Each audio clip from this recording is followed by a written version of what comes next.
Hello and welcome to this second and final first look exploring session looking at The Queen of Corsica by Francis Jaques.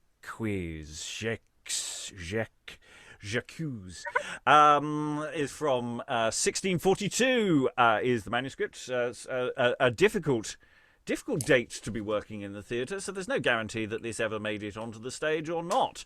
And it's a tricksy text with lots of little fiddly bits and pieces that we're sort of trying to decide what to do with, so there may be the usual sort of issues with the odd bit of text where we suddenly go, oh no, that's what it should be. But to continue our journey through a play where we're still not quite sure how the Queen of Corsica got pregnant, we are going to be going from Act 3, Scene 7, and all of the scenes are mostly allied into each other. But this, I think, is the beginning of a new actual sequence of action. So, reading Ariste, Alceus, and Captain today is... Rachel, in Canada. Reading Calidor, First Citizen, and First Lord is... Mark, in the Midwest United States. Reading Cleander, Second Citizen, Second Lord, and Priest is...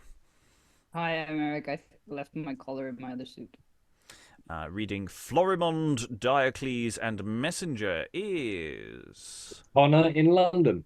Reading Phocillus and Dorimant is... Kyle in Tucson. Reading until the very, very end, Natolion and Antiope, and all the way to the end, Achaea is... Hi, I'm Lynn. I'm in the northwestern United States, and this is Scooter. And reading Beotto, Lady, Attendant, and Headsman is... Lynn in Suffolk. And I'm your host, Robert Crighton. I will be reading the enervating part of Servant, if I remember that I am when they turn up. And I will take up Natolion and Antiope when some clashes appear in the final scenes.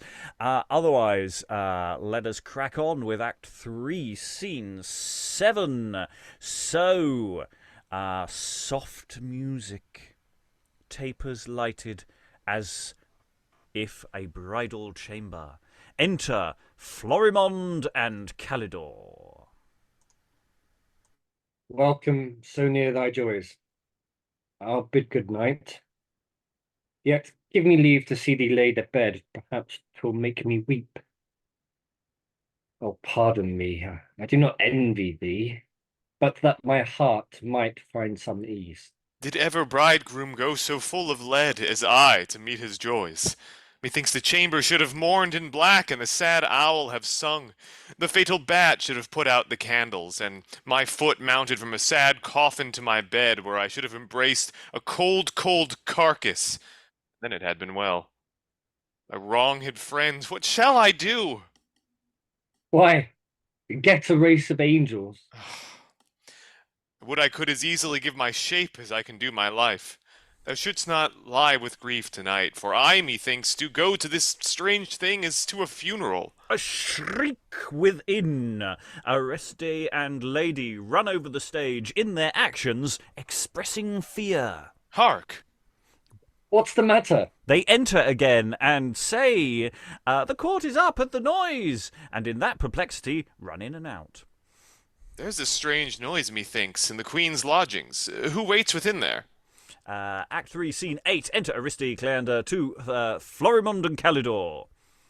My lord, you must not enter yet. The queen is not well. Shrieks within. What makes that noise, then? Stand away. My lords, pray be not uncivil. Alas, they'll all come. Beotto breaks in and enters again. Beotto, you unmanly rogue. How does the Queen? Not very well indeed. She hath not done. Only miscarried a little. A fine queen. A great bellied queen. Oh, brave gods. Break ope the doors. Alas, my lord, what would you see? Do not make havoc of the honor of your queen. Alas, you're wronged. She is in labor. My lord Cleander, for heaven's sake, go down. The kingdom's honor bleeds too much already. Ah, me, what mean you? She makes good haste, by my faith. And they exit, leaving Calidor and Florimond on stage for Act 3, Scene 9. Are these the marriage nights in Corsica? Ah, Florimond, how loath I am to think thou art a devil. Prithee, draw thy sword, that I may do thy flesh a courtesy in ridding it of such a filthy soul. Most noble friend, for I must call you so, whate'er you say to me, I have offended, forgive me, and the queen whose rage and love swore me unto her infidelity of the gods and their justice. Flatter the bear with honey when thou hast robbed her of her whelps, or take the angry lion by the paw when thou hast pricked him. But my noble rage is not to be deluded. Wicked man, to kill with friendship. Is it possible the temple of the gods should prove a stews for panderism and falsehood? Draw, that I may send thee straight to hell. There's none worse than this I bear about me. Friendship. Nothing but a mere stale to cousin fools withal. But I knew but who this bastard is. But I must turn to thee, thou false seducer, and search thy heart for him. I prithee draw. Put off your doublet first. With as good a will as I would not my flesh. Farewell forever. As Calidor is putting off his doublet, Florimond runs away, leaving Calidor solus for Act 3, Scene 10. Stay, coward! For my vengeance is too swift for thee to fly from. The door bolted after him. How much too cunning is the world for honesty. We lay our sleeping souls upon the grass and think there is no serpents. What a wrong's this! Why did Neptune spew me on this shore to find a worse sea here? But come, my sword, thou art not false yet. Thou art not false yet. Free me from this shame as thou hast off from danger, and I'll need no other epitaph nor monument. Thou art the wretch's whelp, and the physician to the most desperate. But to me the friends, that when the world shall find us, will be crept into my bosom. He offers to fall on his sword, but it slips from him. Many times over the course of this dialogue. The earth still deceives me, but this for all, again! And my sword, I do perceive thou art a loyal servant, and wilt not kill thy master. Be it so. Thou dost admonish well. It is not virtue to fly from, but to conquer shame and fortune. Scene 11. En Elarum. Enter Natolion, Phocillus, Alceus, Dorimant, Cleander, and servant to Calidor. 'Tis bravely done, my lords. You have raised a force to all the court, and 'twas high time, you see, to stop these ills. The queen, for certain, hath brought forth the kingdom's shame, and you see, my lords, Phocillus and Alceus, you may see what use I mean to make of this your action. I will provide you of a handsome lodging. Lodging? In a sure place to keep you from running into harm. Dorimant, you know my mind. Convey them safe to prison. Confine us? You may spare this rage, my lords. That I could pull the fates about my ears. Why to a prison? Only because you're turbulent whirlwinds that I cannot rule. Pray, make them safe. Where are the forces we raised? Oh, I'll make use of them. Go to the fellows that these lords have raised and tell them they are busied, but that they wish him to proclaim Calidor king by the known name of Prince Lycomedon. How? Use the vizard of thy treason's villainy. These are trim engines by my life, Natolion. Lycomedon? Poor prince. Cannot the dead escape your treasons? Must he suffer in it? Oh, that I had a basilisk within me. Away with him. You, Sirrah, post away into the city presently and warn the chiefest to stand tomorrow as early as the sun. Most noble prince, thus my duty to you. And a shout within of Lycodemon, Medon. Act 3, Scene 12. Calidor and Natolion have a chat. Good my lord, do not heap up fresh disgraces on me. I have as many full as I can bear. If I grow troublesome unto your state, murther me plainly, or say I am a traitor, and do not make you sport at my misfortunes. True and undoubted King of Corsica, hail!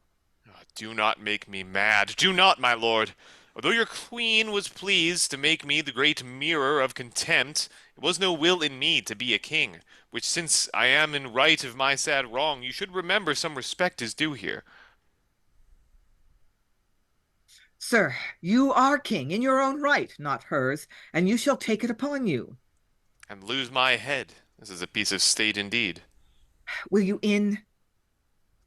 I'm not acquainted with your plots of state. Good my lord, what mean you?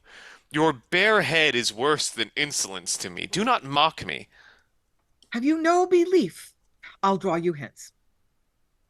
On what uncertain seas does poor man sail? A billow carries him to Pluto's bars, and then anon rebounds him against the stars. Come, I'll undo the riddle. And they exit. And at the end of Act 3, we suddenly sort of know what's going on. It's like we've been going all the way through. Why is Natolion doing all the things he's doing? Because actually he's quite clever. It's like he's getting these people to rebel so that he can throw them in prison, so that he can put the rightful king on the throne? Is that his plan all along? Or is this something he's just decided to do now? I don't know the answer to that, but I think this is a great place to put an interval. It's like all this stuff comes out, and then the queen's in labour. Who's in the room? Beotto? What's going on here? What's going on? This is it's raising, in a sense, more questions than answers, but it's also potentially giving us some interesting answers. Thoughts from the room of those who've not been here before? You've just had a wild ride. But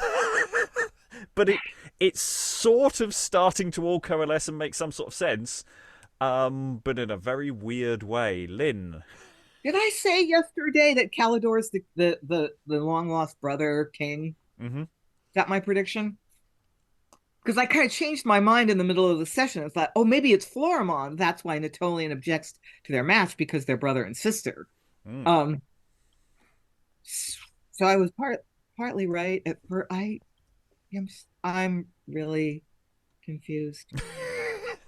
I'm confused, but in a good way. I don't know if other people are in a bad way. That is allowed. Mark, then Eric, then Alan. Were we ever given any indication of when the dead prince died, like how old he was? Because we haven't been given any reason to why Calidor / Prince, if it's the same person, would not know that he's the prince. We haven't been given a lot of backstory, it has to be said. Even the whole missing prince thing hasn't really been properly established. It's sort of been vaguely thrown over somebody's shoulder in passing. Yeah. We just sort of, I think we've read into it because we know the conventions of these things, and therefore we're going, oh, hang on.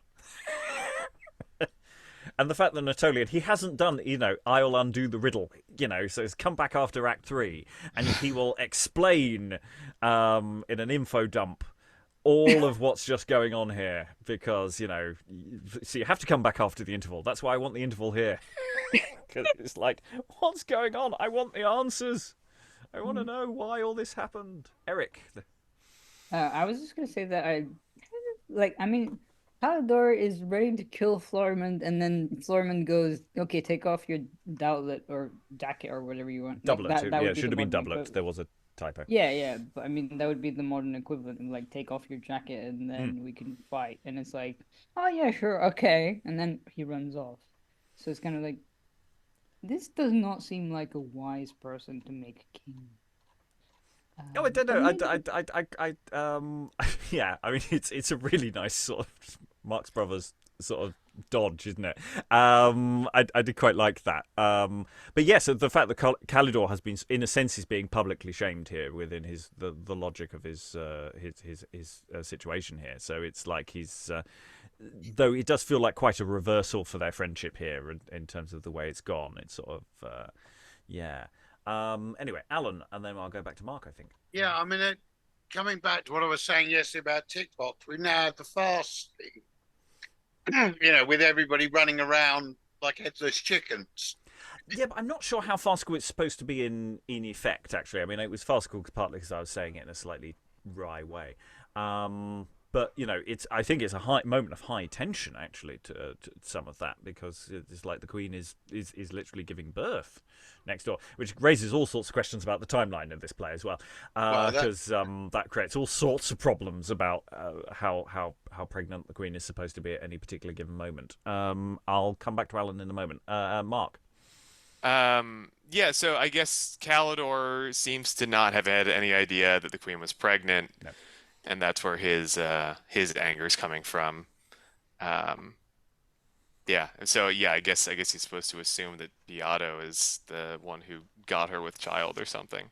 Yeah, I mean, because he has access to her. How does that work? Why was he in the room? That's not been explained yet. And it's like, does he have a secret passage? We've got a lot of plays with secret passages to the bedchamber for some reason. So maybe there's one here. Is it part of Natolian's plan that he put him in there, or let him be in there, or not? Yeah. I mean, I want to know how Machiavellian Natolian is now, because he's now starting. He's leapt sideways now from being just, why are you doing all these things, to, oh ho, you had a plan. And then suddenly, the trading empire's doomed and the empire appears. Alan, then Eric. Yeah, I mean, I think on the Beotto one, he has been described earlier as being effectively the court fool. So maybe, as with fools in earlier dramas, he's got access all areas past. That's possible. But on your point about the timeline of this, I think a director would have to make a decision as to where the lapse of time happens, because in the first sequence we've got the Queen riding to stag hunting, and then we've got in the end of Act 3 we've got her actually giving birth. Now there's got to be a considerable time lapse between the two. Yeah, several months seem logical to pass between some, and there did seem to be there seemed to be a time jump between Act 1 and Act 2, and I think there may also have been one between Act 2 and Act 3. So it might be that those mini intervals are functioning as time breaks. That things are going on. But yeah, let's worry about that later, possibly. Eric. I will also kind of. I don't know. Calidor seems kind of an unstable choice. Like, he kind of goes, as soon as his attempt to kill Florimond, is fails. He kind of goes, "Oh yes, I will kill myself, but my sword keeps slipping. Therefore, I will not kill myself." Oh, yeah. I don't know. Yeah. Yeah. I mean, there's almost that's a bit of. That feels again like a bit of business, doesn't it? It feels like something that's probably come from somewhere else at some point. It feels very Roman. Well, it could be covering a costume change for someone, but I don't know. It was a very busy bit of business. All of that. Right. Well, let's dive into Act 4. Let's assume there was a mini interval. And see where we go. Act 4, Scene 1. Enter 2 citizens, as well as Beotto and servant. I wonder why we were called so hastily. I was but scavenger last year, and such inferiors were never called to council before. When the Scarlet Men themselves have been content to be counted wise and say nothing. This is the point when Beotto actually enters. Enter Beotto, half-shaved, stuck with feathers, and a wooden sword. There's a courtier, lord. What new fashions these courtiers have? He's the Queen's jester, I believe. Like enough, and you should break a jest on it now. I fear his wooden dagger more, for our heads are not easily pierced with a jest. Are you citizens? Yes, sir. Are you of the horoscopes or of the 12 houses? No, sir, I live at the Dog and Porridge Pot. 'Tis I that Diocles told you was to be proclaimed. The citizens stare at one another in amazement. I don't know what he means. I only intend to remove some evil counsellors that hinder me of my right. That's all. We must give a sudden assault upon the Queen's chamber and Napoleon's. We do not understand your worship. Be not afraid, for I am Beotto, indeed. Indeed I am. I doubt we have heard treason, partner. Let's remember nothing of what's said. I'm about to tell my wife on it. Pray, I can hold till I come home. Methinks he looks like a rebel. Room for my Lord Natolion here. Lord bless his majesty, he's a worthy man, sir. Servant laughs and strikes him. Well, sirrah, well, make room for majesty then. There's some of the city. Let's go to them. Act 4, Scene 2. Enter lots of people. Natolion, Calidor, Cleander, Dorimant, 2 lords, Captain, Diocles, 4 citizens apparently now. Beotto remain. I hope your majesty is satisfied with these my clear intents. And now, my lords, I see your admiration feeds on me as on some wonder. I confess my actions to the dim-sighted vulgar may exhibit a front of treason, but to your clear wisdoms, when well informed, I hope they will produce no such deformed issue. I present here this token from the gods unto his crown. Crowns him. But now can this be, and the queen alive? Whither must she be bandied? What, depose her? I know you are of such approved loyalty and carry so much of your noble fathers about you that you will not see the heir of your king, want a crown while you have hands. This zeal is noble in you, but whose heart bears not a share of those woes which the planet of the late queen's reign showered upon the land. I would we were not conscious to what depth her womanish will and levity was like to plunge us all and drown us in our loyalty. I did not remember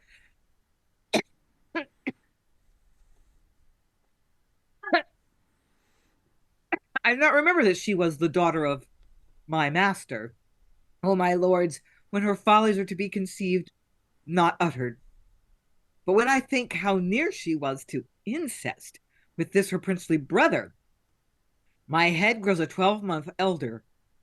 Do you start to hear your king should be the brother of your queen? My lords, yet do your old Natolion this right, to think I never plucked away my son from the queen's heart, nor wished her from the throne, to obtrude a mock prince. This Lycodemon, this is the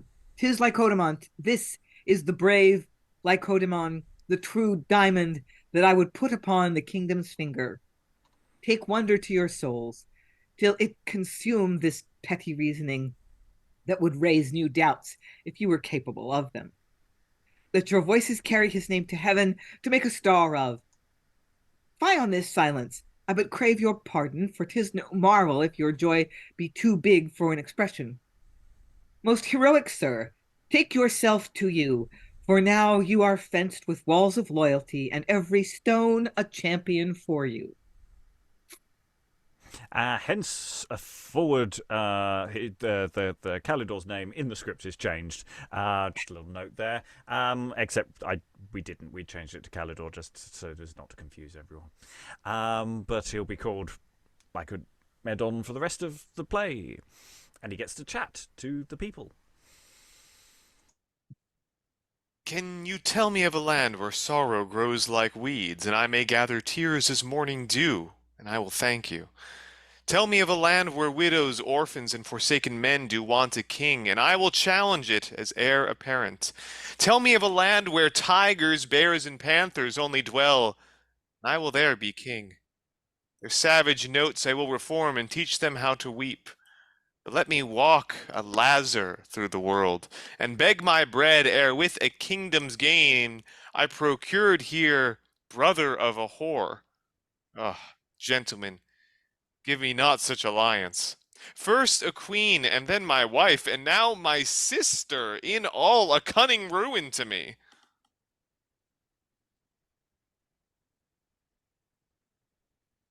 Sorry. We'll take order that she shall prove no blemish to your crown. Yet it is strange that I should be your king, is it not, gentlemen? You are no less, sir. And so much I dare speak you. Countrymen, I know you are in labor with my words, but here's the midwife your most honest scars that cannot sleep to others will awake your noble memories that when this isle lay bare in the bosom of her sons with civil strife, the bold Sardinian, that always watched advantage, landed here, an army full as terrible to the state as our own black dissensions. On what heaps ruin was mounted then in every place, where death came galloping on the back of horror, that very earth will tell you. Nothing heard but lamentations, all things out of joint. Parents forsook their children, they their parents, and this most noble prince, then but an infant, was by his nurses and his folk abandoned, that house wherein he was, all sacked and burnt, and with it our best hopes, which struck so deep into the hearts that they were before divided, as that is matted, as that it matted them into a union. What followed? But that with full gorged revenge you did expulse the foreigners, and grew friends, to mourn your own follies. But you know this, now upon the mercy of the gods, for by a soldier of no mean esteem, in spite of envy to the state and us, this prince was carried to Sardinia, where let his majesty now relate to you how that he bred him, charged him on his deathbed to carry noble thoughts and seek out honorable, for that he was of noble birth and nation, but would not tell him how or where. This struck so near his heart that he forsook Sardinia and pitched his noble resolution straight to lead his fortunes to the court of Spain. But by the way was by pirates taken and cast upon this shore. And there I found him. Methought, when first I cast my eyes upon him, his father's genius sat upon his brow and pointed at me, while I grew all o'er a sudden conflict. But in short, I found a time to ask him of his life and fortune. He told me, as you have heard, if then at first I were a conflict, I was now in a tempest. My mind of this true augur, and I made a certain trial of it by a state wile. I made him show his bosom, where you know, and all the world hath heard, an armed hand was fixed by nature on that prince, who is no other than this image of his father. View your own doubt and make your misbelief blush. Is it so? Then here I draw a sword which shall not sleep until the proudest knee be in its right place. Long may he And reign, kneels, a and king. everybody cries. Long may he And reign, he a reign, king. Very enthusiastic crowd there. My lord, we are convinced, and all I hope return their thanks with me unto the gods and you for all our happiness. Great sir, although we seemed to stick in wonder's throat, yet now the core is up, and we will serve you. For let us suffer as traitors to the queen, for she is none, you living. And believe, sir, whate'er her faults be, were I not persuaded you were the lawful heir, I'd lose this hand ere draw it from her throne. They all do homage. Beotto bustles as ready to make his claim. With much ado, is pulled back by Diocles and Captain. I thank you all. Heaven Protect protect your your majesty. Majesty. Yes, they all say that, while the second lord whispers with the captain. Captain, My lord, this coronation must not then be huddled. How are they carry it now? Your lord Phocillus, if he were here, would bluster. 'tis somewhat strange. Beotto, you sneaking rogue. The horoscopes are come. Forgo, 'cause if the rogue claim the crown now, we shall both be hanged. 'Tis no playing with the new princess titles. I must speak now or never. Plague on you! Sneak out! Do long to die on the heap. Beotto offers to go, and the two citizens stay him. You traitor to his majesty, stay! You, sir, speak softly, for it's just treason of the king, hear you? And the citizens speak very low. He is a traitor. He said if he would beset the king's and my lord Natolian's chamber. May we not entreat for him? No, sir. This discovery may be worth the king's custom to us. Right, rogues. What shall we do, cos? This fool has told them something they may come to chokes. You had best be heard of putting your head too near the king, you cuckolds. Go your way. Beotto, I'll teach you, sir, what lack you to slander the king's officers. Why? What is he? Sir, the king's waiter, whom you cannot answer, they might have spoiled of. 'Cause I'll plot no more. I'll hold my neck out. And Calidor stands upon the throne. You are content I shall reign over you. It's all our happiness. Dinner. Then by that honor which is as dear to princes as their crowns, your laws shall be my rule. The stiff shall find I am an oak, the meek a laurel bough, to keep the thunder from him. Calidor kisses the crown. I espouse virtue unto this wreath of cares you give me, nor will I let my sword of justice see for to distinguish persons. If stern war bellow me forth, be sure I will or die, I will or die or conquer with you. But my lords, conceive, I will not rule to halves.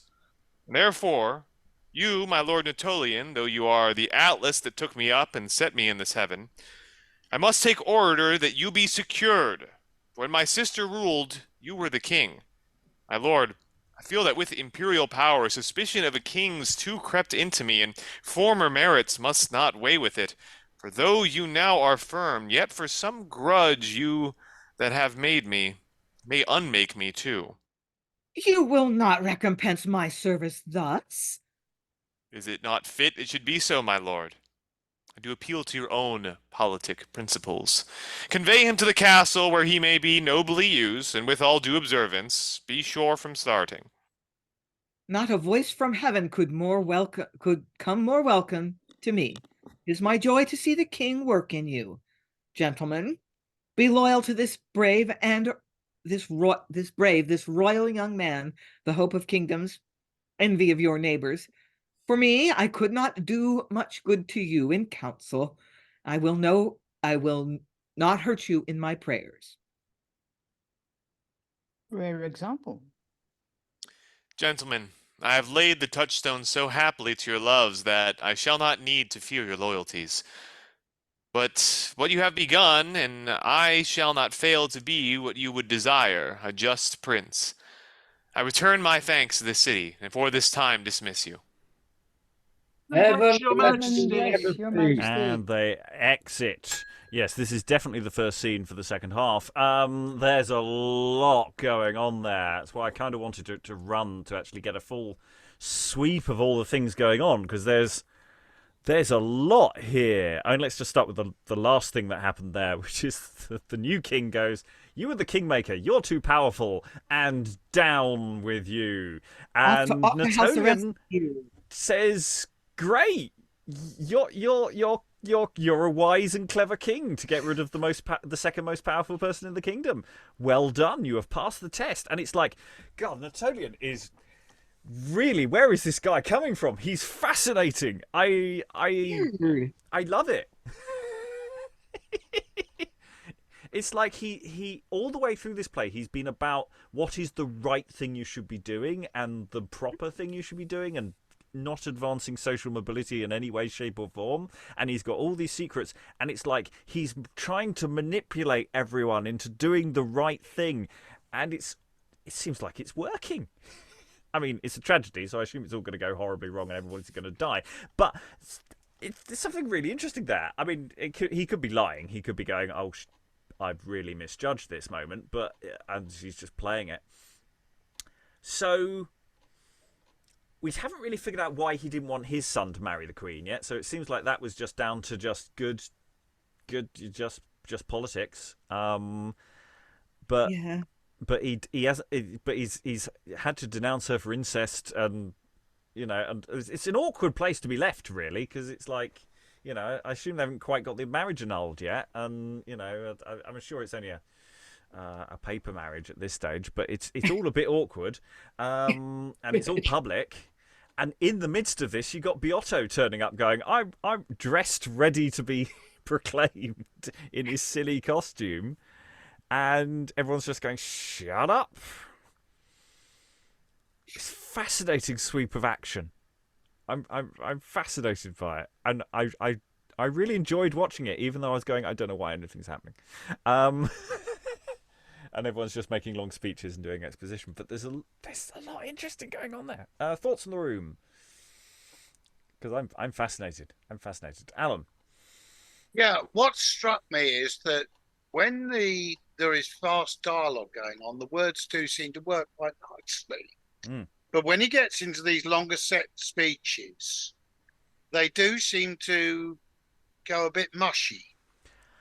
They're not as well constructed, it would appear, as the faster dialogue. No, I'm not sure that's true. I think we're still not quite used to this later syntax that we have here, where the lines are flowing in a different way, and also there's a lot of punctuation problems that we're sort of dancing through as we're going along. I don't think that's actually. I'm not saying it's all brilliant, but I don't think actually that there is a problem there per se. But it's a very different flow, and it's a lot easier to read the prose at a first look. I'm fairly certain that there's a lot of that.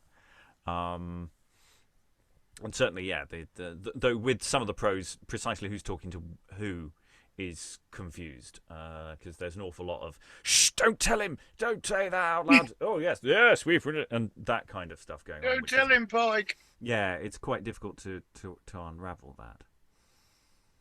Other thoughts? I'm so confused. Well, this is very simple. They've announced him king, and they've given a reason: incest. That's why they've had to depose the old queen. And the queen insisted that she was a virgin, and I tend to believe her. And I don't.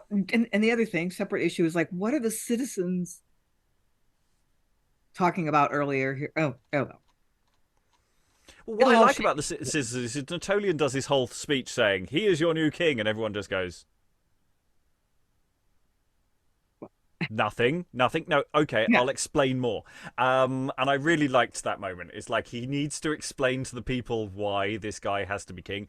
Okay, you want me to explain about why? I'll tell you the backstory, and he tells the backstory. So I really quite like that. That's why the citizens are here. Of course, they've heard all sorts of rumours at the beginning. And of course, Beotto comes on going, my followers! And they're all going, who are you? Don't understand who you are. Are you of the horoscopes? The Lincolnshire horoscopes? Okay. Other thoughts?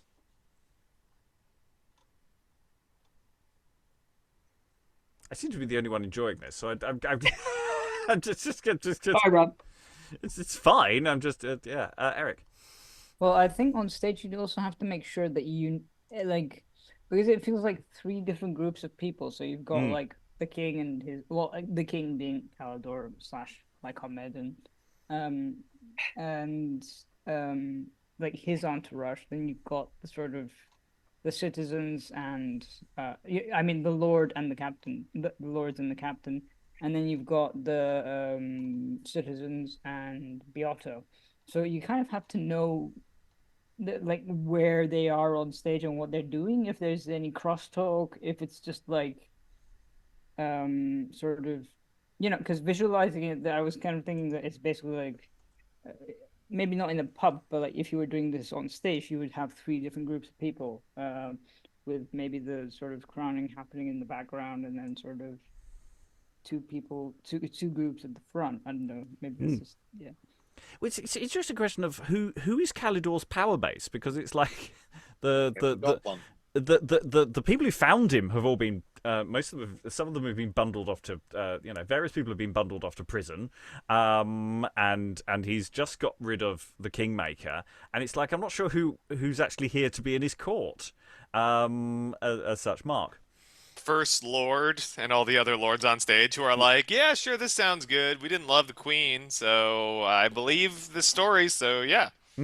Yeah. So are they a more mercantile side of things? Are they where are they coming from? These lords, are they martial? Who are they? Interesting questions a production can sort out later. But yeah, it's doing some really interesting things. Okay, we've had the big sort of setting its stall out, new power structure has been put in place. Let's see where it goes. Act 4, Scene 3. Enter Lady, Calidor, Cleander, and Dorimant. The new court, perhaps.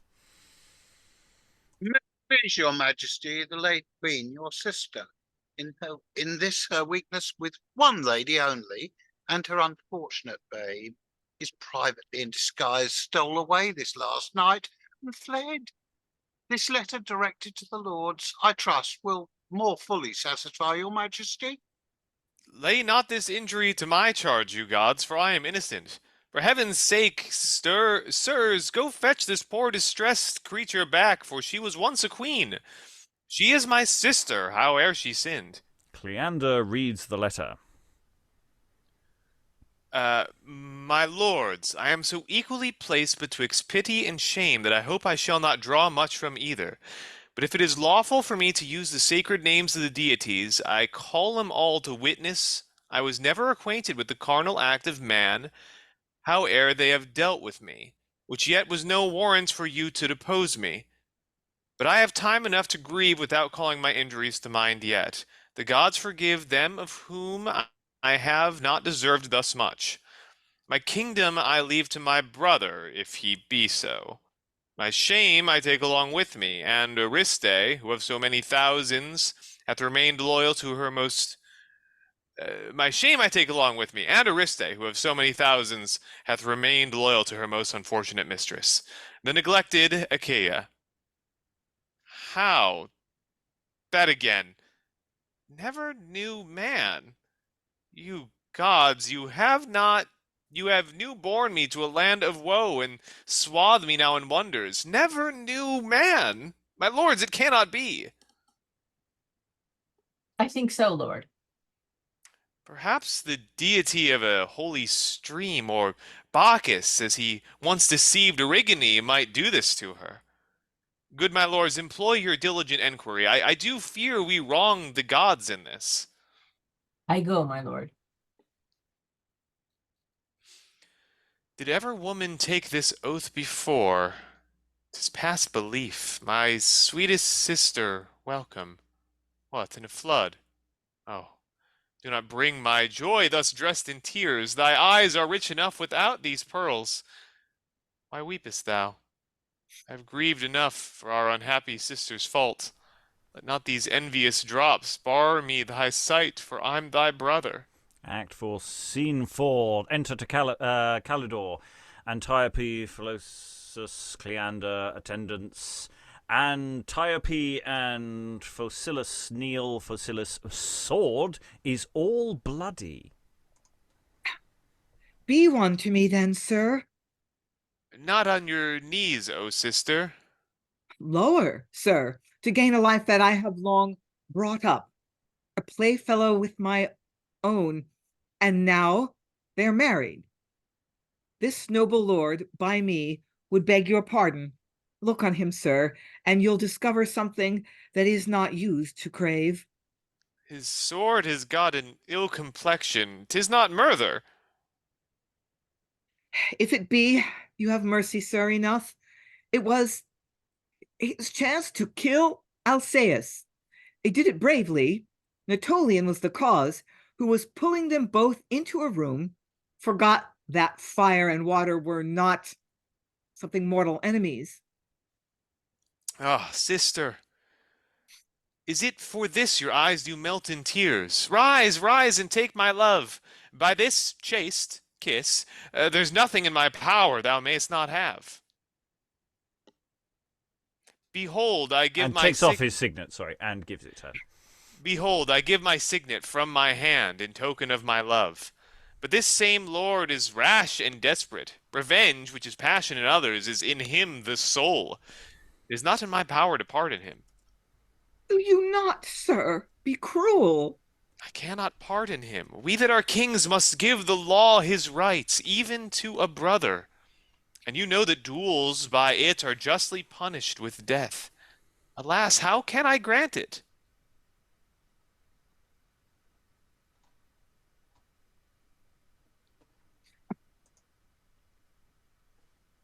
Oh, sorry. It is the first fault committed in your reign. therefore is first to be punished. Prince's early mercy is an abortive, and emboldens crimes. I must do justice. which I spurn thus with my life. Oh, that those precious drops and sweet air should be hurled against a rock. My love, my life, I scorn his misery. His pardon is too base to save a hound by. Sweet love, forbear. Oh, that I had the lightning in my hand, or could speak death to thy accursed morrow. But I will turn my speech to heaven itself. Hear me, you stars. The life which you do govern shall never be indebted to this mock king. You cannot make me angry. Pray, sister, regard your honor. My lord, give command for his speedy trial. Power, not friends, shall oversway my justice. This is the example I will follow. Spare me not. Justice has ta'en man's, and proves our king. Oh, thou art rash. I banished thee in jest once, but now 'tis fallen true. You must never see me more. These tears do draw more blood from my great heart than the sad axe will do. But when I mirth, my ghost shall come and kiss you while you sleep, and when you, waking, find a cold sweat on you, think that I have been with you. If you trembling do call Phocillus, perhaps I shall get leave to whisper out adieu, adieu unto you. Madam, will you go? Anywhither, for I have no more words. Farewell, madam. My heart has limed your face now. Phocillus calls her back, gazes on her a good while, and then exits.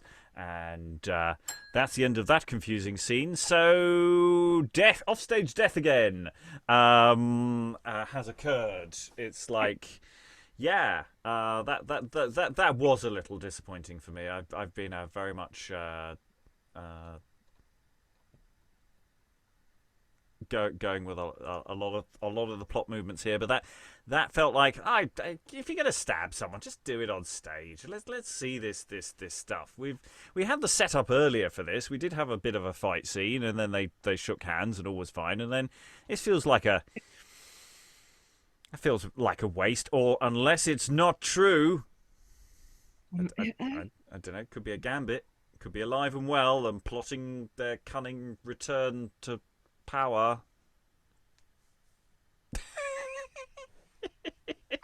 Anything could happen at this juncture. It's just like Stuff's just happening. There's an awful lot of stuff just happening. it's just happening. Yeah, Eric Van Allen. I was just going to say that isn't that a teeny bit hypocritical, considering he was ready, Calidor was ready to fight like Florimond and kill him. Yeah, but he's a king now, so you know. So he can get away with it. King's got a king, you know. It's not that he can get away with it, it's that he has to do it this way because he's the king.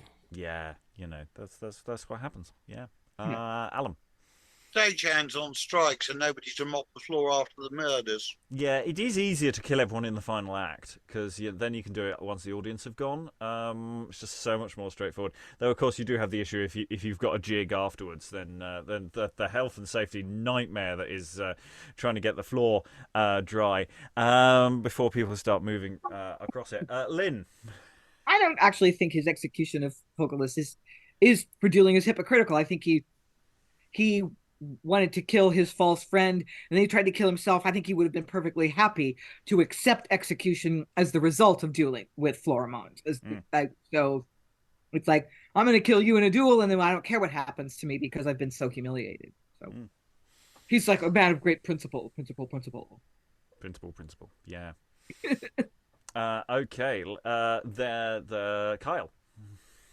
I just had a couple things. I really liked his speeches. They were very poetic in some ways, even though they were kind of crazy. The other thing is the charity versus like justice, where you would sacrifice even your brother or your son. That is a kind of allusion to Brutus, and I think it's Brutus, and the kind of I don't know. It's a way that people are looking at justice in this era versus mercy, and it seems like to be an allusion to that. I don't know if that matters at all, but so which iteration of Brutus? Which play are we referring to here? I was thinking about, well, it gets reiterated in a bunch of early modern stuff, like at the end of Sidney's Arcadia. There's I think it's book 5, and in well, some people I won't mention. Yeah, I'm not holding an object in my hand at all at this point. But yeah, we'll go with Sidney's Arcadia. That's a good shout. Okay, let's continue further into Act 4, because some sad things are now starting to happen. Act 4, Scene 5. A wood wherein a grave is discovered. Enter Ariste and Achaea burying her infant and strewing flowers upon it. Achaea is disguised in country weeds. Ariste, even faithful to my sorrows, yet more rue, more Columbine, good wench. Thou, mournful cypress, be not offended that a mother plucks thy leaves to strew upon her buried babe. This is a cold bed for thee, poor wretch. But thou art happy. Let me kiss thee once. Again, my pretty shame. Would we had never met and never parted. Good madam, favor your eyes, for they would sleep. I hope forever shortly, wench, and when I die, I prithee lay me here too. Just here, Ariste. This little infant will not be ashamed to bid his mother welcome to the dead, although the living hate me. Perhaps the trees will sometimes let fall tears upon my grave, and every autumn lend their withered leaves to clothe my cold remains. Thy loyal heart is monument enough for poor Achaea, and while it lives, some of my good will live. I ask no longer. Good madam, take some comfort. Alas, I have too much. I would be marble, but Niobe's a fiction, for I doubt we are too soft, too gentle to be turned so. I cannot look upon this piece of clay, but I must weep still. Gentle Mother Earth, use kindly my poor babe. Perhaps 'twill be a charity to an issue of the gods, but for its poor mother knows no other father. Oh, crush it not too hard, its limbs are tender. Ariste, now go take thy lute and play while the gods listen. Let this grove of yews sigh with enraged tempests, and their boughs be widows ever. Let no sun shine here, or if it do, let blasts wait it on its beams. Goblins keep here their night haunts, and no foot dare to approach this desert. Let the stones sweat with continual gore. Let every eye that looks but hither run into a sea, and finally let me, the poor Achaea, here die and here be buried. The lute is played within, whilst this song is warbled. So I'm assuming that Ariste, who's been told to go and play the lute, has gone off. He's playing it off stage, or someone else is playing it off stage. So we don't know who's singing this precisely, but we'll say that Ariste can be singing it. It's unclear who's actually singing it, but hey, Ariste, you don't have to sing. Just say the words. Dry the tears from your fair eyes, sad queen, sad wanderer of the time, through oft despair. The gods are wise, and your misfortune is their crime. Then from the dim-eyed world appeal, where they wound so strange, as have strange means to heal. Act 4, Scene 6. Enter Florimond to Achaea. Florimond, unbuttoned with his sword drawn, prepared to kill himself. At sight of Achaea, he stands amazed. I cannot find a place in all these woods of sorrow full enough for me to die in. Sure, I cannot ford this stiff rock within me. Ah, the image of my sin follows me. What frost creeps here? Just so the ruins of Achaea's face would look. That brow hath something in it that I would fain forget. It cannot be Achaea. Alas, she is but 2 days old in shame, yet unfit to travel hither. Gentle maid, you are so like a lady I have loved that I must sit down by you. Oh, be not angry, I will not wrong you, yet I do descry some difference twixt you. Pray, let me ask, do you live hereabout? A dying life, sir. Are you not well? Better than I would be. Are you in love? No, I am in despair now. I was in love while he I loved was true. Thy pretty answers strike my heart so deep that I must sit down by thee, shed some tears. Oh, what an ease it is to find companions in our griefs! Wert thou deceived by a faithless man? We are all but so wretched, all false, all dissemblers. What luck hadst thou? A lady, so like thee I wrong that as I view thy downcast eye, it does shoot fiends at me. Nay, start not, for I do so extremely love that face that I must kiss thee. Let me take thy hand hard into mine. Come, wilt thou love me, Miguel? I do not hate you. Nay, but love me. Why, you are false, you say. I have been so, but I would teach the world a new love made never before heard of, to lie together and weep away our time.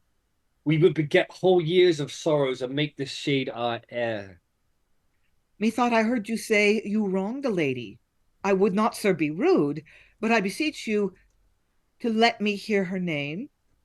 With all my heart I have told these words 1,000 times, and the trees can tell how I have kneeled before them, and laid a story open as to her.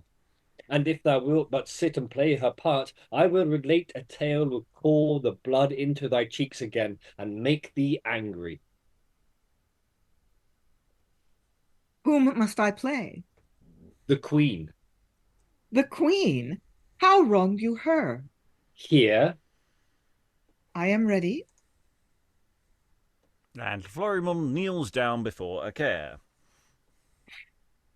Madam, the wrongs that I have done to you, you must swear not to pardon.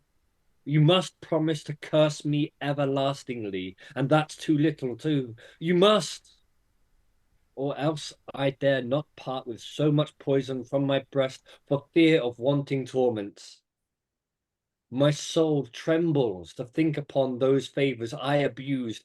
The gods see all things. You were pleased to say you loved my youth once, which you bound in kisses. You promised me your bed, and when my father stood in the way, you did entreat my patience with vows. But I, made tender by your eye, let in the sparks of lust and hot desires. I thought old time had broke his scythe, and grew to meet your chaster thoughts with vicious flames, too hot for hell itself. And all on fire, consulted with a witch about my fortunes, but she more full of devils than myself. I doubt the heavens hear, O conscience, what horrid terrors are equal to thee? This witch gave me a potion, which she said, when next I saw my time, I might administer. You sent for me one night, you, being in bed, chastely to sit and talk, as it was your wont, and when you called for wine, I gave you it. What operation was that for an hour? I set you all on lust without the knowledge of what you did. I had my will of you, and then it ended in a quiet sleep. You knew not what was done, but in the impious gods drew your affection from me unto Calidor, whose wrongs are infinite. Oh, I have done now, and blessed words be that if thou wouldst dispatch me. Alas, sir, why do you not tell the Queen this? I would I durst, but for as many heavens I have sinned, I would not see her. I will wander here, and tell this tale to everyone I meet, blank, to their curses and honest maid, if thou wilt do this favour to a wretch, blank. I care not if I do. Wilt thou, sweet wench, blank thee, blank, stun to thee, and my very words, oh, my traitor eyes, you have done me. Act 4, Scene 7. Enter Ariste to Achaea, and Florimond. At the sight of Ariste, Florimond would kill himself. Never kill yourself for it. Oh, madam, what a swarm of sins are here. See the gods' justice. most ungracious wretch, look where the lust fruit of thy black lust lies buried. Poor infant killed with last night's cold and travel. Thou art too cruel. Cease, it is enough. Look up. I pardon thee with all my heart, and pray that the gods may. 'Tis impossible. 'Tis not. Oh, heaven. Rise up, I'll kiss thee. Prithee look at me, Florimond. Do not add unto my punishments by being kind. Why, thou shalt marry me to make amends. How is it possible? Are you not perishing? Oh, take my cloak and keep you warm. Said you not my little infant here was buried? Let me creep in it to it. I will make my way through the dust with my tears. The dust is kinder than my arms. Let me yet. And Act 4, Scene 8, enter Dorimant and servant to Florimond, Achaea, and Ariste. Madam, I am glad I found you, and I grieved your brother does entreat you to come unto him. I wait on him, sir, and I hope I shall appear now clear before him. My lord Florimond, you have been much missed. Nay, my good Can Florimond, my lord. Can mischief be that missed? Oh, sorry. Nay, good Florimond, my lord and I have a sea of thoughts to utter. Madam, this air must needs endanger you. Pray haste this way. Sirrah, prepare the horses. Yes, sir. And they exit. And yes, the fear I had from a long time ago about this whole mystery turns out to be exactly what I was expecting. And I went, oh, shit. I was enjoying the place so much. And then it did this. But there's still a chance that she might stab him. So there might be... it's a tragedy, so anyone can die. It's not quite going to undo what the plot's doing, but God damn it, Rachel. Well, before Florimond revealed this ghastly background information, I was sort of thinking there about the dead baby, which is bad enough. But there are very few dead babies on the early modern stage. We had one a few months ago, I believe. I can't remember now where it was, but they're pretty rare. So I'm trying to remember which play it was, because we definitely had one, and it was pretty much exactly the same scene as this. It was this: there is a tree, there is a burying of a baby, there is a scene of lamentation, and it's very similar to that, even though I cannot remember which play it was. Neither. I'll have to remember later. So it was that I wanted to talk about, but now I don't, because it's gross. The scene is because on a level of what it was, it started to, because it was on a much different tone. It was a very different atmosphere. It, in terms of someone composing a scene and getting a sense of what they're sort of conjuring and playing with in terms of the effect they want to have. It was sort of going, there's something interesting going on here. There's something accomplished going on here. But then you actually look at what is actually happening in the scene, and you go, yeah, can we not do that? Because I was having, how can we go back to Beotto now? And the others. We still haven't explained how Beotto was during the birth. It's still not fully explained, but other thoughts. I'll go to Connor, then Eric. Oh, you're muted at present, Connor.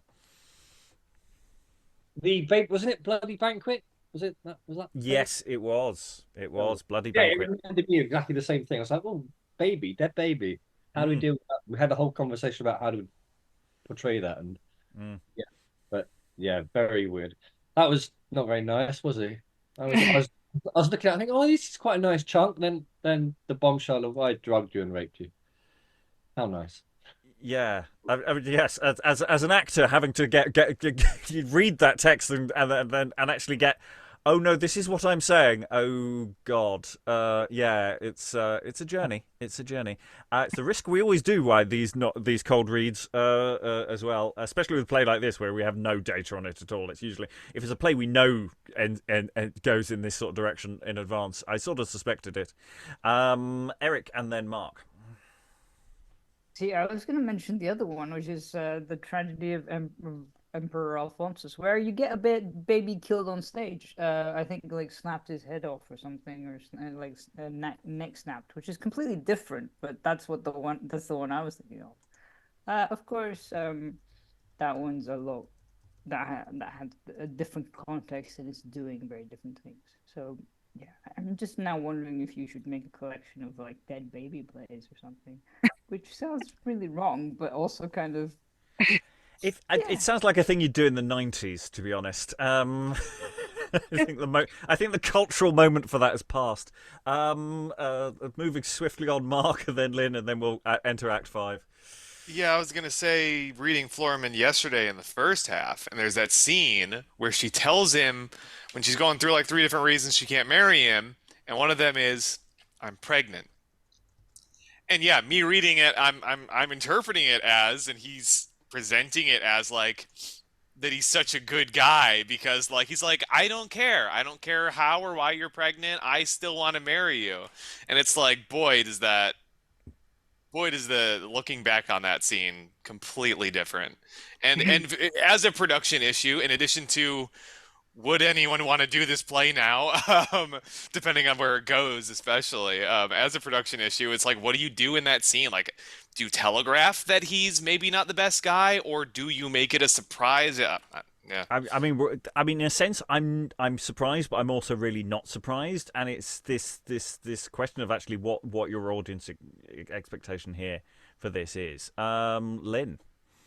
Yeah, and having the infant die seems so unnecessary. I mean, you could have Florimond get what he deserves by the child lives, then he's forced to marry Achaea, and then he's executed. So, to legitimize her position and the child's, but then he gets killed for being a rapist. That would be less awful. But like to have the child die of natural causes of cold and hunger and whatever. I mean, as often as not, newborns didn't make it, so it's not like, oh, that doesn't seem likely. But yeah, it just seems so morbid and unnecessary to actually have the child die as well. Okay, so let's get into Act 5 and see where it goes. Act 5, Scene 1. Enter Phocillus and Headsman. Phocillus in mourning, a coffin lying by him. An hour, and then a grave. Art you sure, fellow, thou sawest the people around about the scaffold? Yes, my lord. I had command indeed to fit myself against this morning, but it is too early. My stomach can stay longer. Who art thou? One of the king's head's officers, sir. Oh, the headsman. Why wilt thou follow such a bloody trade? Thus, my lord, we must have clothes. I pray thee, take my head off at a blow, and there's 5 pieces for thee. My lord Marquis gave 20. Indeed, I never take less than 10. Aha, there's more, so thou shalt do it well. And ere a man in Corsica mended, I'll be hanged. A pretty custom. We must buy our deaths. No man will work without hire. The sexton will not dig unless we fee him. Let me see thy axe. He feels the axe. What art thou when such a rascal can cut thee and thy noble thoughts asunder? And 'tis not far off. Then this wooden coffin will serve thee, and be room enough, no quarreling, when as a saucy worm tweeze thee by the nose, we all are quiet here.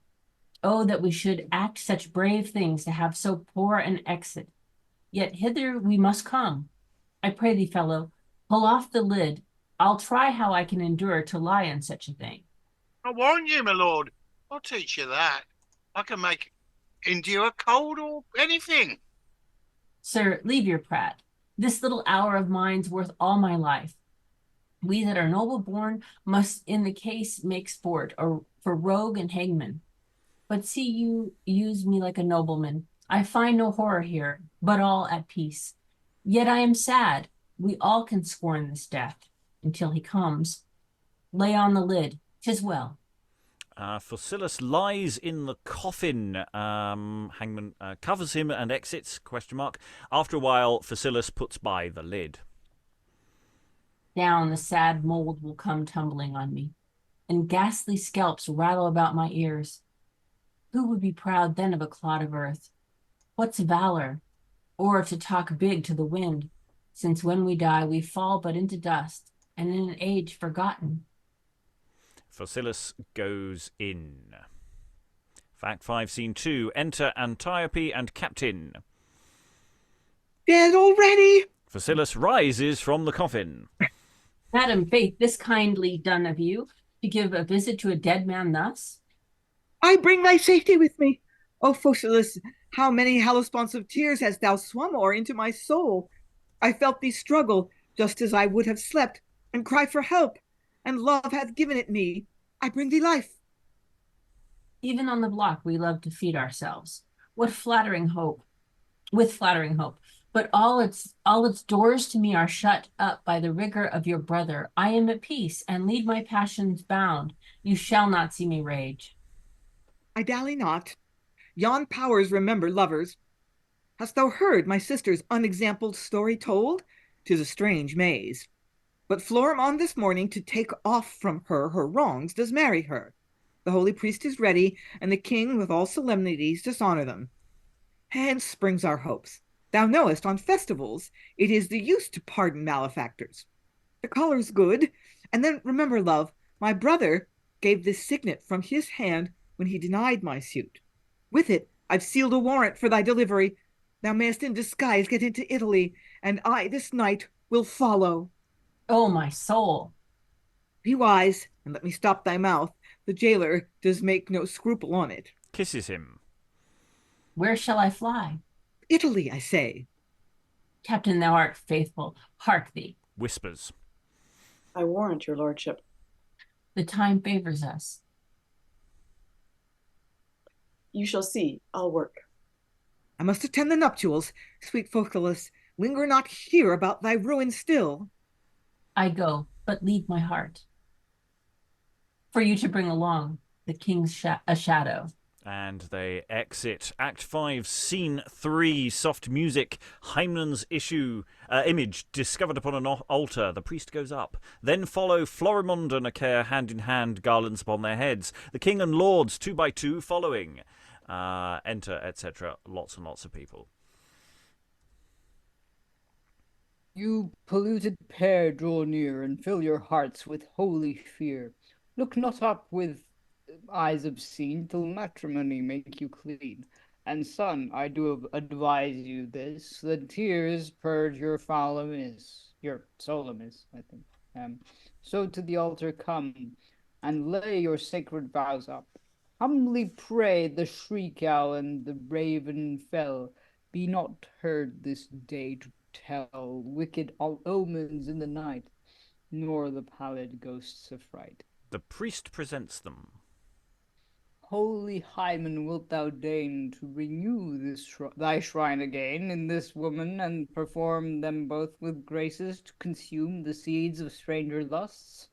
Oh, take them into wedlock for my sake. Shall I tie their trembling hands in thy chaste and sacred bands? The image sweats blood. Hence, profane! The god is angry. Your prodigious blood sweats through his holy image. Monstrous! What does this sweat pretend? This false Florimond, With a knife she stabs him. and this unto Achaea. And herself. Hold her hand! Florimond reels against the altar, and just from this point onwards, Lynn is only Achaea. I will read in Lynn's other 2 parts, just to clarify confusions. It is too late. I thank thee. Pardon, Hymen, I now have paid my vow. I only brought him to sacrifice him here on thy altar, brought him to sacrifice at thy altar here, whom he hath so profaned. These, Florimond, these are thy nuptial rites, I promise thee. Horrible. How she insults. I have reason. I am white now, pouring my defiled blood before the shrine. However, it is sin when it is swallowed down. Oh, how it grips me. Yet my wronged love, let us be friends in death. Never, never. Were there 1,000 worlds for us to pass through, my vengeance should pursue thee through all. Oh, my dear sister! Weep not at my wedding. A fatal one indeed. Act 5, Scene 4. Then Natolion to them and Beotto, possibly in a bit. Hold, impious priest, hold! Do not lewdly thrust marriage on incest. Sir, you must forgive me. My fears and horrors hurried me from your prison to stop this wretched union. They have sinned above forgiveness already. Ha! What's here? O father, you are come to find a son doubly massacred, in his soul and body. Who has done this? Ask her. 'Tis I, Natolion.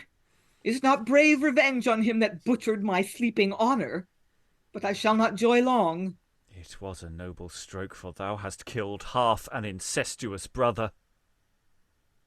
How? Her half-brother? In what a clue of wonders are we wound? And never tell until now? I hope I've done it. Florimond snatches the sacrificing sword from the altar and strikes his father. Profane, let go the hallowed weapon. Oh, here is a son now. I will hear no longer. Florimond dies. Yet thou, Achaea, livest to curse thy father. Hear me, my lords. The pains that I have taken to keep these two from incest fate has eaten. You know, Achaea, that your mother charged you never to marry him there, and desired me to see her will performed, and there was reason, for in adulterate sheets I got thee of her. How, villain? Calidor runs him in. I cannot die yet. When the king grew old, I was your mother's mate, and she would tell me Achaea was my daughter. Out, dog! Dog! Calidor gives the fatal stroke to Natolion. There my heart broke. Oh! Achaea dies. Oh! Natolion dies.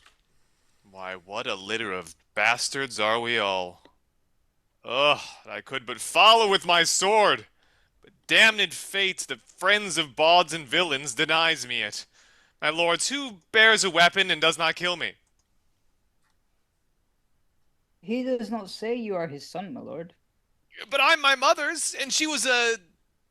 What? You all know, my lords, what? I want breath. She was a... What? What, my lords? A whore. I always said so. I dare not kill thee, for thou sayest but truth. The King of Corsica. Would the gods had rather bestowed 6 feet of quiet earth upon me, or hid me in the desert with my right, ere brought me to this shore, or that they could as well annex my miseries to my crown. I then might hope that some ambitious wretch might be entreated to become a king. Who will have my crown? Nobody? I will. I knew the gods would give it me, one time or other. Sir, I have been wrongfully deposed a long time. 'Tis true thou hast the claim, as I remember. My lords, all do him homage. You may see the gods fight for him. He will prove, no question, a very courteous prince. I pray you kneel.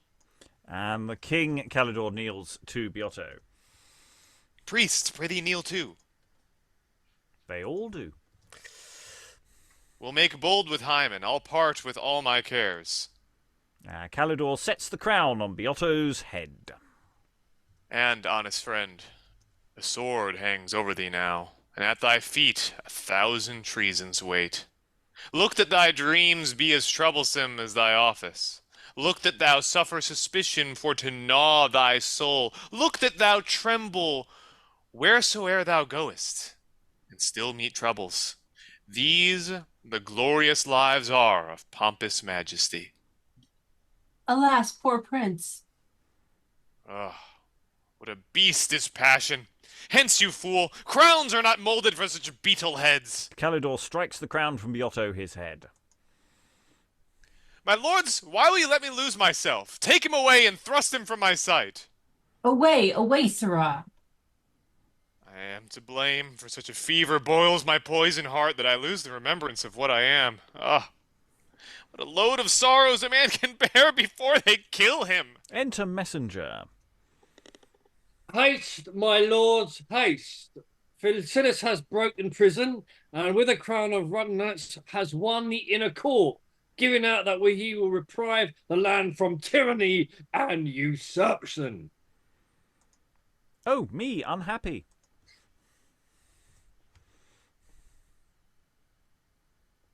'Tis no time to talk now. Call the guard. Your majesty retire into your chamber while we repel the rebels. Do what you will. Ugh. Sister, what a mother had we two. Let us go search some melancholy den, for I am tears all over. Give me thy hand. Oh, that these asps that lurk here would so bite to lay me sleeping in eternal night. And they exit. It's not all over. No, lots of people have died, and yet no, there is more to come. Well, I would it would be an exaggeration to say the player's redeemed itself, but it's certainly at least done what I put in the chat, which was kill him, which indeed she has done. Yeah, there's a lot to unpack there, but at least quite a lot of people died, and yeah, and they all died because of what I said yesterday, which is just tell everyone the horrible secret. Lynn. Ew, what a mess. You know, if it had ended with Calidor crowning Beotto, I would almost say it's salvageable. But then this like little epicycle of Phocillus has decided not to run away to Italy with his girlfriend. He's decided to stage a coup instead. I'm quite interested as to where that goes now, actually, because I think if you crown Beotto at the end, it would be almost too comic. Actually, I like it's like you think that's where it's going, and then he no sod this, and he knocks it off his head. I quite like that as a gambit. I'm quite interested because there's still a few pages to go. I mean, there's a lot of stuff about there's doing a lot of stuff for effect, and there's a question of the sort of moral consequences of just doing random stuff for effect when some of them are quite unpleasant. Everybody's related to everybody else. Kyle, then Alan. Yeah, so what I was trying to say before that was very jumbled, it's just that there's like these tropes that remind me of particular things like republicanism versus monarchy. And so the Brutus stuff is from the Rape of Lucretia, where Brutus is going to revenge he's going to kill the Tarquins for having raped Lucretia and set up the Roman Republic by not having a monarchy anymore. And that's actually not in Sidney's Arcadia, but what's in Sidney's Arcadia is the judgment of Pericles and Musidorus by this impartial person who is, I think he's their uncle or something like that. And it's this idea that you will kill even your brother or your sons because Brutus finds out there's a plot to restore the monarchy and kills his son. It kills even his son who's involved in that plot in order to stop the Tarquins. So that's the like trope of republicanism that I kind of saw alluded to in that judgment. But I don't know. So I'm just seeing like all this monarchy as kind of incest and knocking off, the crown and the taking of the crown and all that stuff as like playing some kind of role here. So yeah. Especially if we considering the political moment of 1642, there is something there about there won't be. It won't be long before we're chopping heads off kings. That might be a thing. Alan, then we'll move on. Yeah, I mean the one sidelight, which I think is almost there as comic relief, is if the priest who is talking in real doggerel. I mean, it's real two-line rhyming doggerel stuff, and I just wonder whether that had a specific target. If this was potentially a university play, was it having a go at one of the tutors? I think we'd never know that at this stage. Rachel. I do like that Achaea gets to kill Florimond and say, vengeance, but that sort of gets buried in a big heap of other steaming crap. You're not wrong. Well, the other random plot things that suddenly appear out of nowhere. They don't appear out of nowhere. They have been signposted from earlier. It makes Natolion's journey through this play all the more interesting to try and untangle and try and find a through line, because it's like I can't tell anyone anything, so I've got to. Oh well, I'll say you can, and then no, and hang on, everybody's oh god, So that actually might all make perfect sense. I'm not convinced it does, but I'm curious about that. Anyway, we must finish. It makes the Achaea's vengeance less central. Yes, and I think her vengeance should be super, but it gets lost. Yes, and it's because of the weight of what happened in Act 4. If what was just going on was a little less icky, then we might be in a situation where we could let that slide and be less central. But yeah, let's see how it ends. Because of course you can always just cut the ending and just have it end there. That's entirely reasonable. Bleeding effigies. That's always a good visual to be going with. There's lots of horror tropes playing around here. Act 5, Scene 5. Drums. A cry within. Down with the rascals. Down with the rebels. Enter Phocillus and Captain, both drawn. Retired from such advantage, hell. This to trust the rascals. Cramps or take their hams. I thought they'd followed us upon the entrance, but as I looked behind me, not a flock of sheep before the wolf made greater haste than they from the king's guard. What shall we do? I doubt we were discovered as we crept into the window. 'Tis the gallery. We cannot find a nobler place to die in, and if I can set eye upon this mock king, we will not lose our deaths. Stick but you close. While like two lions in the Libyan desert, followed by hunters, we will sell our skins so that death himself shall tremble at the price. Oh, sir, here's justice for you. Calidor enters. Treason! Treason! Phocillus runs at him. I shall reach you, sir. Calidor flees. Help! And Phocillus pursues him in and out. Act 5, Scene 6. Antiope at the hanging, entering in haste to see what is the matter, runs upon Phocillus' sword, who is in pursuit of the king. I'll pass that back to Lynn. Okay. I was wondering. What hast thou done? Mischief enough. I doubt. How comest thou hither?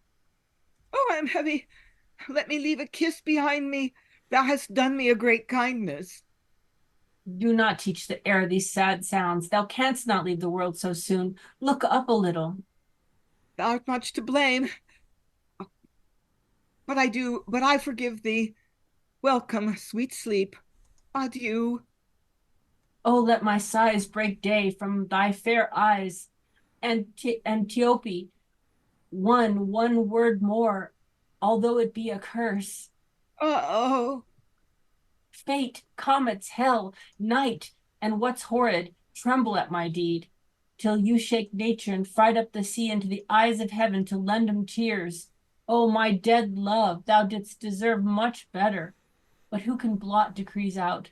There again? Shot like a ruin dost thou come to move upon this den of horrors. Act 5, Scene 7. Enter Calidor wounded with Captain. Phocillus rises and offers to run at him. Help! Help! Treason! Nay, my lord, spare your labor. He's all ended. None near to succor a prince. Phocillus, hold. If thou beest noble, lend the sword. I cannot stand long, for I feel my grief mix with my blood so sweetly and run out. Death's a pleasure to me. I scorn advantage, Captain. Lend thine. I'll try if he be princely. Captain lends him a sword. Phocillus and Calidor fight. Well done. Another? Calidor falls. Stand me one thrust more, that I may forward fall, and look my grave in the face. Here is no staying for me. Captain runs away. Antiope looks up. What? I'm not dead? Not yet. Dying. No, you all you did was groan. You didn't die. There was no stage direction saying you died. You're right. Who's that? My brother? Now I go unto the wronged Alceus. He had my heart first, but thou bewitched me, and I... Antiope dies. Die. How came she slain? By my hand, unwillingly, as I and he pursued you. And yet my heart bursts not. Sure, I am made by my grief so. Phocillus reels and falls. I fall, and in my death arrive at penitence. My soul looks out and sees her crimes about her. Sir, my knees would beg your pardon. He that kills a king does wound his own fame backward, and posterity will keep it raw forever. Let no man think he can touch the thunder of the gods and escape burning. 'Tis a sin that loads the urn, and will not let our ashes sleep. Forgive me, sir, so shall this death of yours be drowned in mine, and you live in the world still. Mercy's example, that when the cold ice of death creeps through my veins and makes me I shall become your pillar to ascend into her mansion. To ascend by into her mansion. Do not fail me, sword. So will I kneel in death and leave my body to wait on your departure. Phocillus leans on his sword and dies kneeling. Peace be thy wings to carry thee up yonder. 'Tis my grief that I seal the deed I owe to death without a witness. Will they ne'er return from their long chase? Then blood and life farewell. I would not have left you thus all alone, and, little kingdom, do not grudge to lend thy lord a turf of earth to cover him, and a few titles, loyal sword. Loyal sword, adieu. Thou art all I grieve to part with. And if there were any by, I'd entreat the state we might be bedfellows. But wretched man is idle in the grave, and so shall I. How many thousand years? For ever shall I be nothing. Villains, slaves, and beggars will tread upon me without respect, and in an age perhaps my noble dust be cast into the highway. Happy beasts, you yet do not find a living sepulchre, while man lies rotting in the stupid earth, and his ghost wanders forever. And Calidor finally dies. Act 5, Scene 8. Enter Cleander, Dorimant, Diocles, Beotto, Captain brought in. Bring him in. His speed betrayed his cause. Why made you such haste from the privy lodgings? Heaven, for prodigies on prodigies. The king is murdered, and Phocillus kneeling by him, stiff and dead. The princess too. Oh, sir, you are a master, Lynn. I know nothing. Will make you, sir, call help. To what poverty is the state brought that wants a blood to rule? Why, my lord, who am I? Sirrah, be quiet. This is no time for foolery. I'll lay you by the heels. Lay me by the heels? Let this same rogue be racked. Cousin, I'm sorry. They bear the bodies in. The sickly state's endangered to be ruined. What shall we do? Acquaint the lords what's happened, and then consult with the succession lights. We have a sea to wade through. Oh, you gods, when you are angry, who can bear your rods? And they exit. And yes, as I've been saying since the beginning of this play, just open government would have solved all of this problem. Acquaint the lords what's happened. Just tell everyone what's going on, and none of this needed to happen. Yes, it's like the final scene is anyone who's still alive, get on stage with all the bodies. Phocillus, who dies kneeling. I don't want to be that actor. That's a terrible stage direction to give anyone. Always die in a comfortable position. If Calidor really milks it and those others don't get on quickly, you are going to be in so much pain. And Calidor will milk it. Oh yeah.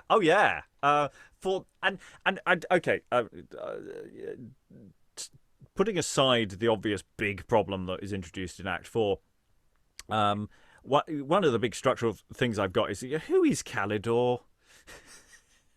Who is he? I mean, he's got absolutely no personality, I felt, throughout the entire play. It's like he's just standing there like this lost tourist, and then he turns out to be king. And I think there's a missed opportunity. You could then crown Beotto at the end, actually.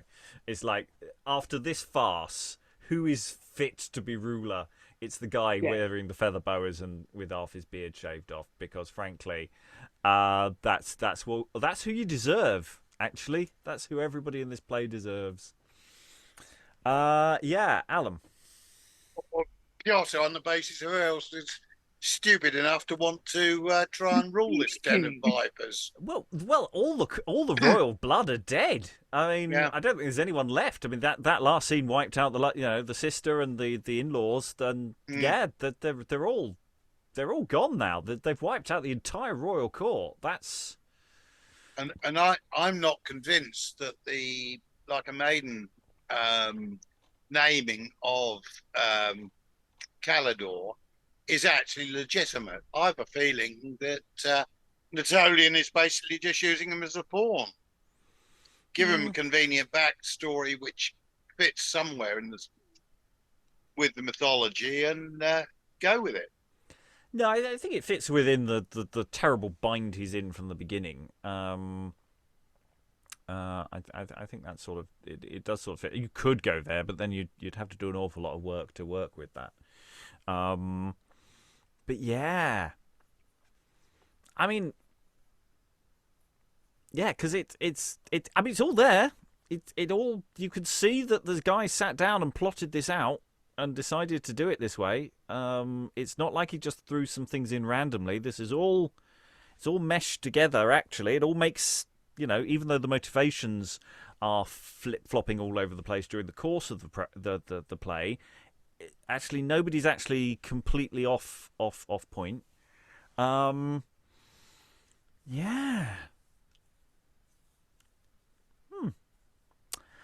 So that was that. I'm going to go into final thoughts, I think. I won't go to Eric for that first. I'll just go to Eric and whatever you're thinking about at this moment.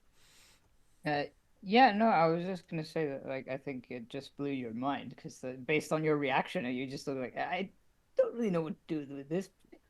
Yeah, I do like how the priest just sort of rhymes. You kind of know that he's inconsequential to the entire plot and has this thing of kind of going profane.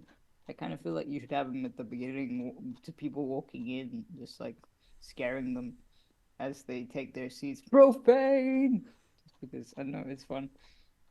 Yes, and it's part of this world of this world of classical gods here. It's not a Christian universe at all.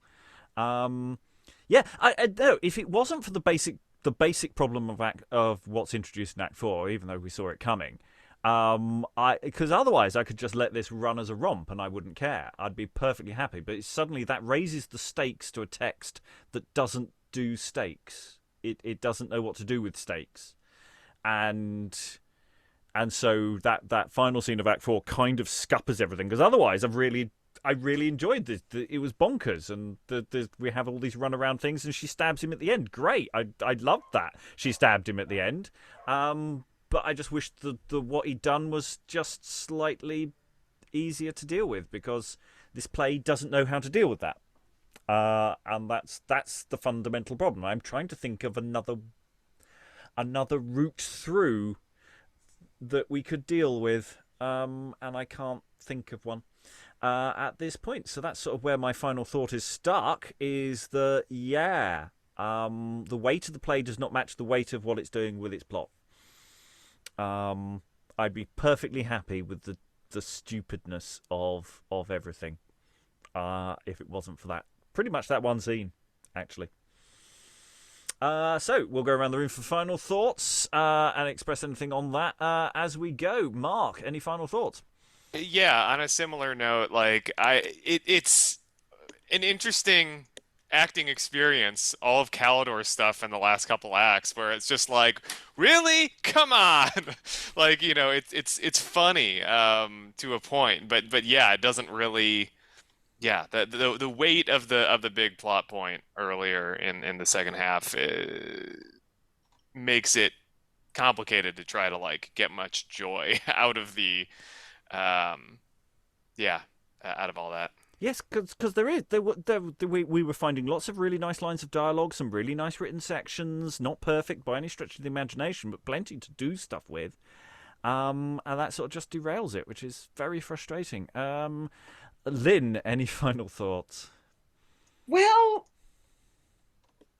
I kind of think. I mean, just hear me out. That what makes this play dysfunctional is actually the timing. I mean, I think you could keep all the craziness, the horror, even Florimond's horrible secret that he's a rapist. If it didn't all happen in the second half, just like you basically you get the relationships established more quickly, and you get not Cleander, Florimond, the missing prince on the throne in like the beginning of the second act, the beginning of the like in a 5-act structure, and then everything goes to hell in a handbasket. You would have to do it without an intermission, I think. But it's like all this crazy stuff happens, and all these people turn out to be really horrible, and it's not signposted, and they're on stage so much, establishing themselves as decent people, and then they sort of seem to go against who they are. So I mean, I think you could just like keep it all, but the fact that he saves it all for the second half of the play feels wrong.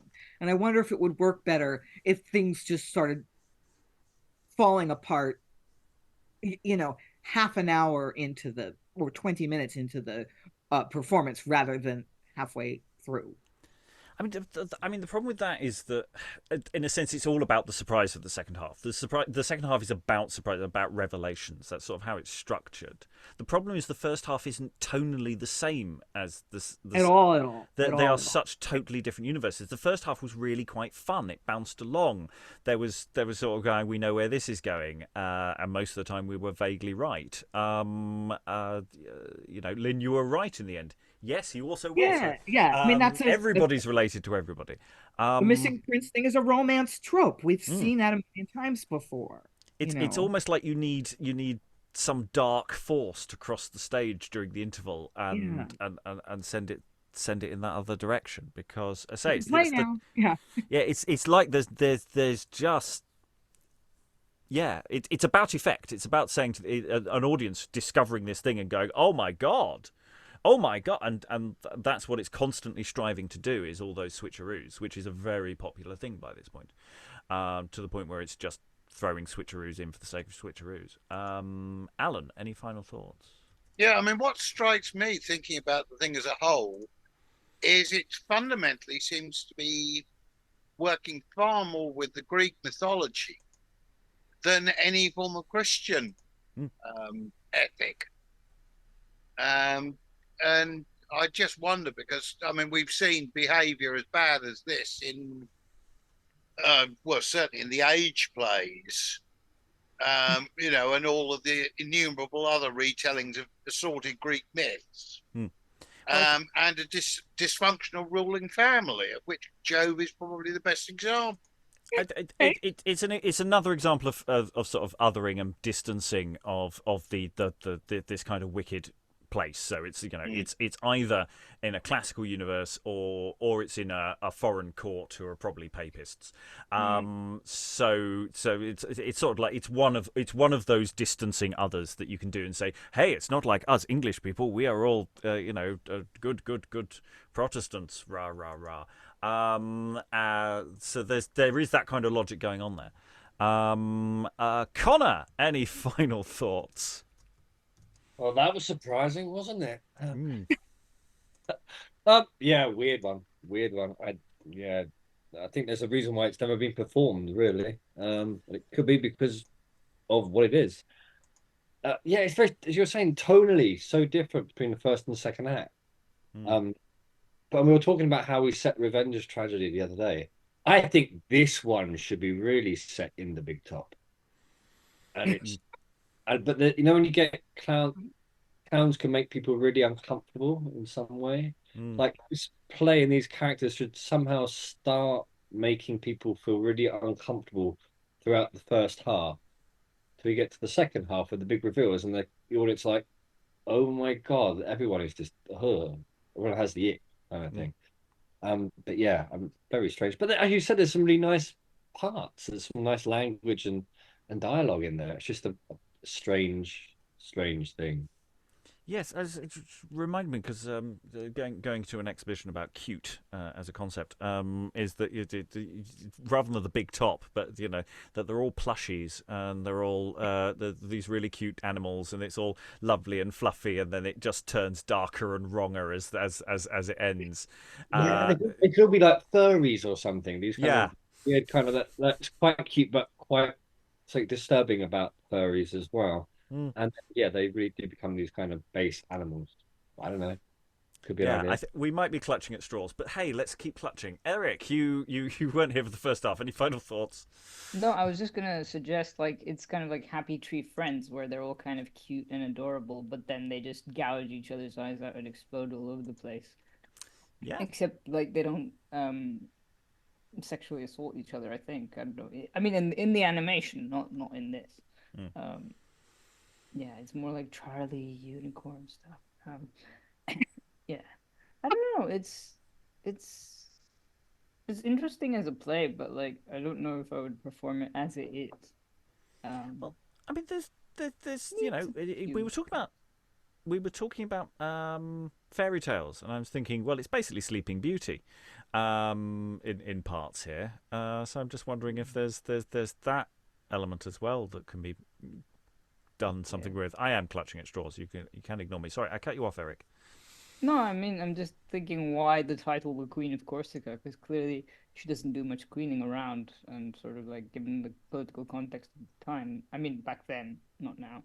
I guess now it would also be appropriate in a way, which is kind of creepy, as in politicians are not trustworthy at all. Whoever clutches at power is sort of has a deep, dark, terrible secret. Yeah, I don't know. Except Antiope, who kind of seems just really naive running around and then gets stabbed by her own partner, which is kind of clearly you should not be running with swords, just like running with scissors is a bad thing. Running with the sword pointy bit up is a bad idea. Yeah, there is something farcical about that moment, which again is that question of tone throughout. Yeah, I think there's also you need if you would ever consider performing this play, you need a lot of a sort of either a very big space or a space where you can use different parts of the stage, because you've got a lot of things pursues him in and out, and then they run back on, but then they kind of collide with other people, and then it depends on. You need a very physical performers and a lot of either big stage or just sort of. Well, I didn't see it that way because they're talking about this isn't a battle on a battlefield. This is a commando raid of the court. Yeah. So actually, you can use the architecture of the theatre space quite nicely, and actually that you're just running through a door and you can easily. Run through and accidentally take out the wrong person because you've just rushed through a door. So there's something actually sort of indoor theatre about that. Which yeah. But anyway, you kind of have to choreograph it very carefully, but also. Well, yeah, sharp swords. I mean, bad things happen.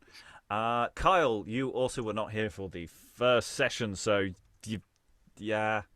Any final thoughts? Difficult to say anything, but I did see what you guys were just saying. That is a lot like the ending of The Duchess of Malfi, which would have come before this, where Bosla runs into somebody accidentally that he's not trying to kill and kills.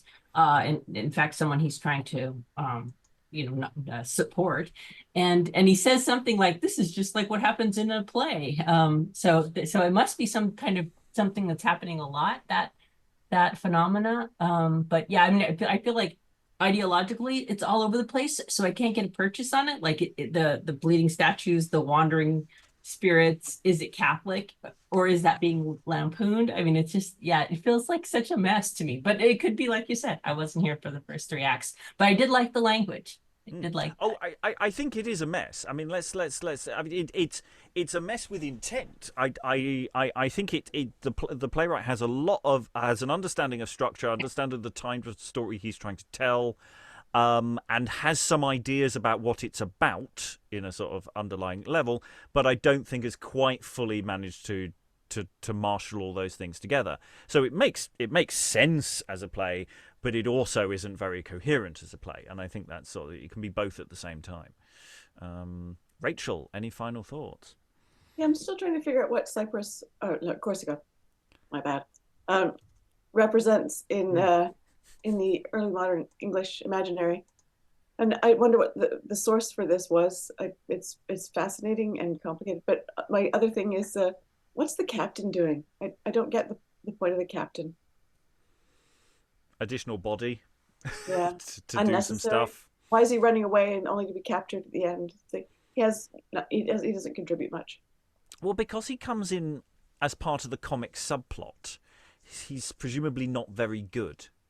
And that sort of makes sense why he's there. Everybody else has run away. And then the moment he has a chance to fight, he then runs away himself. And so it might be comedy business within a more serious thing. Yeah. Further to Mark's comment that Corsica is a mess, he just made that comment in the chat. It's like, yeah, it definitely was. It was being fought over between France and Italy, and the Ottoman Empire got involved, and there was a civil war, and Queen Elizabeth brokered a peace in the mid-16th century. It's like it was known to be a mess, but this particular story I haven't been able to identify. So I don't know if it's anything to do with the real Corsica, or it's a very strange. It doesn't feel weighted in any kind of that logic at all. It just seems like that's the name of a place that we're using, rather than most Italian court settings when they're doing something and he's from Pajor or they're from thing or they're from thing and they're from thing. You kind of feel, okay, that kind of makes sense in my mind. I get nothing out of this. No, so strange. Mark, did you want to jump in? I was just going to say, as far as the captain, I'm pretty sure he was like with Phocillus's crew, and he's just kind of like the last little servant who they're like, oh, what happens? You're evil. We need a token sailor. Yeah, it's also that we have these survivors at the end who turn up and are there, and they've been there throughout the whole play, and they've sort of been there hanging in the background. And it's like, why didn't you use them in Act 4 when you have this crowd scene and the nobles? Why did we need Noble 1 and 2 when surely some of this work could have been done by some of the people we've already met?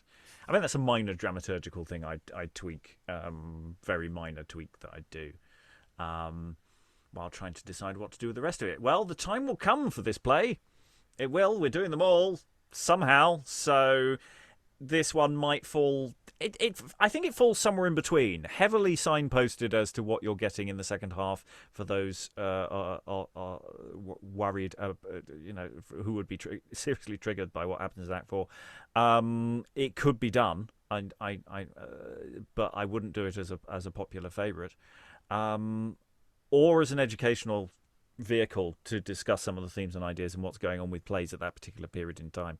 But it's not a gimme, which is a shame because there are lots of good bits, and I might nick some good bits from other things. Because that's the other thing. You can just strip these things down for parts. Sometimes you need a good scene with someone standing over a sword trying to kill themselves. Sometimes you need some dialogue like that. They're amazing how many plays need a bit of patchwork. This one's got some good stuff to nick, so maybe let's just take this down to the chop shop and trim out all its parts. There's some good comedy business about an upstart. I'm sure there must be a rebellion somewhere we can put Beotto into. I thought he was underwritten in terms of the amount of stuff he did, but his basic idea was pretty sound actually, and so yeah, stuff to nick even in things that we wouldn't necessarily do. Or give that much time to in a full run. Anyway, we read plays like this every week, so if you'd like to join us and discover these first time round, for better or for worse, then you can join us by signing up for these Zoom sessions on our website, beyondshakespeare.org. Anyone can join in. It's a totally random sign-up and relatively random part allocation, depending on what day it is. And we see what happens. So come and join us if you want. If not, continue watching the videos. It's fine. You can even subscribe to the channel. I don't want you to subscribe to the channel because at some point, if we get enough subscribers, there'll be adverts and the channel will be rubbish. So don't subscribe to us at all. Just tell people about it, that they should come to us. That's the way to do it, or something. I don't know. On that note, thanks to all the wonderful readers for all their wonderful reading. Thank you very much, everyone, and goodbye. What a litter of bastards are we all.